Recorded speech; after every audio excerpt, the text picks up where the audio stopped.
सुप्रभात। हिंदी की कक्षा में आपका स्वागत है।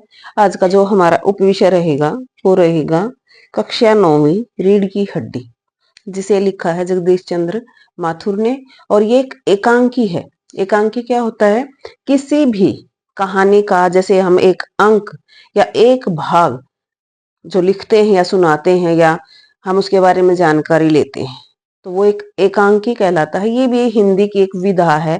जैसे संस्मरण होता है, एकांकी होता है, कहानी है, निबंध है, तो एक विधा है, ये एक तरीका, एक ढंग है हिंदी लेखन कार्य का। ठीक है, तो इसका आज हम अभ्यास कार्य करेंगे। पहला क्वेश्चन जो हमने पढ़ा था एकांकी में, हमने पढ़ा था कि दो लोग होते हैं, राम स्वरूप और गोपाल प्रसाद, और ये आपस में अपने बेटे और बेटी की शादी करना चाहते हैं। जिस तरह से लड़के वाले लड़की के घर लड़की को देखने आते हैं और क्या क्या परिवर्तन हम अपने घर में करते हैं, वो सारी बातें इसमें बताई गई थी। यहाँ दोनों के जो परिचय है कि किस तरह के दोनों का व्यक्तित्व है, उसके बारे में भी बताया गया है। यहाँ किस तरह का समाज होना चाहिए और किस तरह के लोगों की प्रवृत्ति है, वो सारी बातें भी इसमें बताई गई है। तो पहला क्वेश्चन है, राम स्वरूप और गोपाल प्रसाद बात बात पर एक हमारा जमाना था, अपने समय की तुलना वर्तमान समय से करते हैं। इस प्रकार की तुलना करना कहाँ तक तर्क संगत है? वो तो हम भी देखते हैं ना, हमारे घरों में भी जो बड़ी बड़ी औरतें होती हैं, हमने तो ये किया था, आज क्या कर रहे हैं बच्चे, तो मतलब सभी करते हैं तुलना। लेकिन राम स्वरूप और गोपाल प्रसाद पुरानी पीढ़ी का प्रतिनिधित्व करते हैं कि वो पुराने जमाने से हैं, उन्हें अपना जमाना ही अच्छा लगता है, इसलिए वे बात बात पर अपने समय से तुलना करते हैं। हमारी दृष्टि में यह तुलना ठीक नहीं है, क्योंकि समय परिवर्तनशील है। हमें इस परिवर्तन को स्वीकार करना चाहिए कि जो काम पहले होते थे वो अब नहीं होते। पहले हम शारीरिक वर्क, जो शारीरिक कार्य होते हैं वो ज्यादा करते थे, अब मेंटलिटी ज्यादा, हमारे माइंड के काम ज्यादा होते हैं। अब जैसे जिस तरह से इसने विज्ञान ने तरक्की की है, ज्यादातर हम लैपटॉप पे, कंप्यूटर पे, इस तरह के काम हम ज्यादा करते हैं। ठीक है। क्वेश्चन नंबर 2 है, राम स्वरूप को अपनी बेटी को उच्च शिक्षा दिलवाना, कि उसने अपनी बेटी को शिक्षा दिलवाई और विवाह के लिए छिपाना, यह विरोधाभास उनकी किस व्यवस्था को दर्शाता है?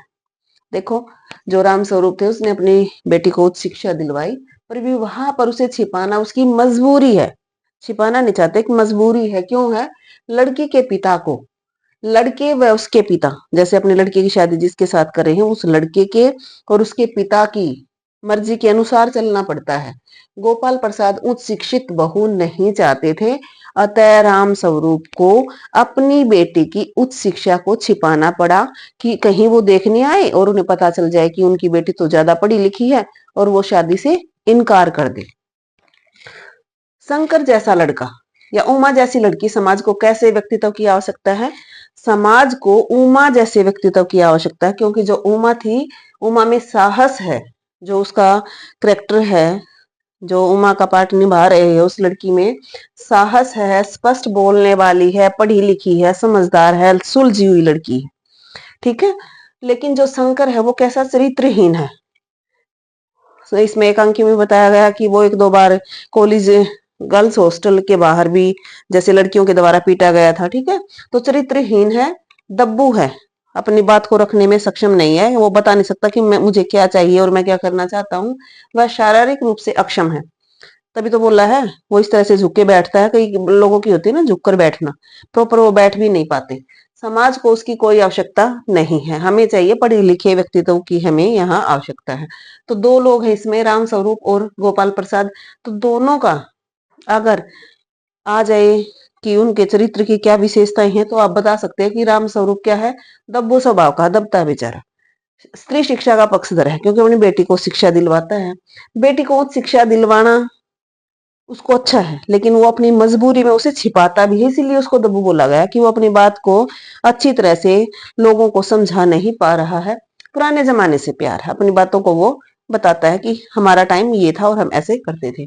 दूसरा है गोपाल प्रसाद, कथनी और करनी में अंतर है। ठीक है। तर्कशील है, लेकिन कुछ बात होती है नहीं भाई ऐसा था, वो उस तरह से कई इसमें बातचीत में वार्तालाप, दोनों की वार्तालाप होती है तो उनकी ये बातें आती हैं। स्त्री शिक्षा के विरोधी हैं, वो स्त्री को ऐसा ही मानते हैं कि घर में रहे और चार दीवारी में रहकर ही घर के कामकाज करे। सच्चाई से भागने वाला है, विवाह को बिजनेस मानता है।